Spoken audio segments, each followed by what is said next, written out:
Pinagdiriwang ngayong Mayo ang anibersaryo po ng Philippine Navy at kaugnay niyan, baka kausap natin live dito po sa studio si Rear Admiral Edgardo Tamayo, ang Vice Commander ng Philippine Navy.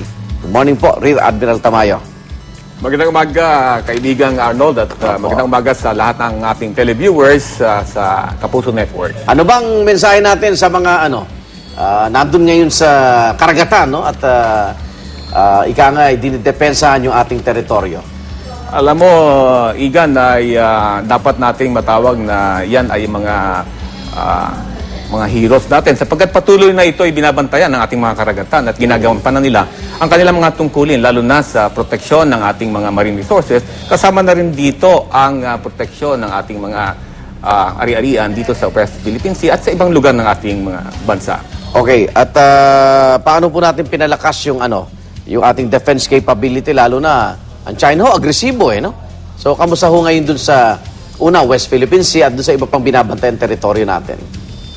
Igan, patuloy ang ating sovereignty patrol at yan ay hindi natin tinatantanan.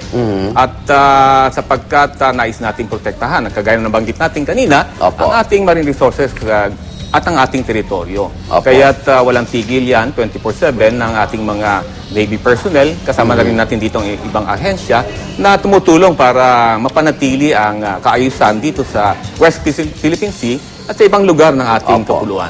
At ngayong special day ng Philippine Navy, ano ba mga activities natin na medyo parang moral booster sa ating mga kasapi po ng Philippine Navy, Admiral? Unahin ko muna dito na nagkaroon tayo, Igan, ng mga pre-anniversary activities. Kasama na rin dito ang advocacy biking, which means advocacy on safe and fair elections. Pinumpisahan natin yan nung linggo. Kasama din natin papel na gagampanan nyo dyan. Oo, at pinapaalam natin sa ating mga kababayan na ang Philippine Navy suporta sa ating safe and fair elections. Ganun din, patuloy din ang ating, as usual, yung medical and dental civic action programs. Ito ay gaganapin natin ngayon sa Bohol. Sa Bohol. Okay. At kasama rin dito sa pre-anniversary activities ay ang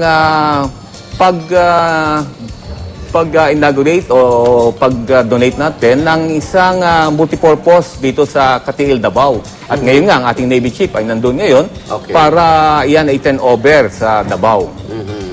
So, huling mensahe na lang po sa ating mga member ng Katihan. Congratulations po sa inyong anibersaryo, Admiral Tamayo.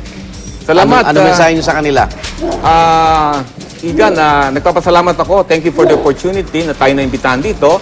At isang magandang pagkakataon na ipabahagi natin ang kaalaman patungkol sa Philippine Navy at makakaasa ang ating mga kababayan na tayo ay patuloy na magsiservisyo ng mahusay, maayos, patungo sa matuwid na daan. Maraming salamat. Mabuhay po kayo dyan sa Philippine Navy. Rear Admiral Edgardo Tamayo, ang Vice Commander po ng ating Philippine Navy. Maraming salamat. Congratulations, sir.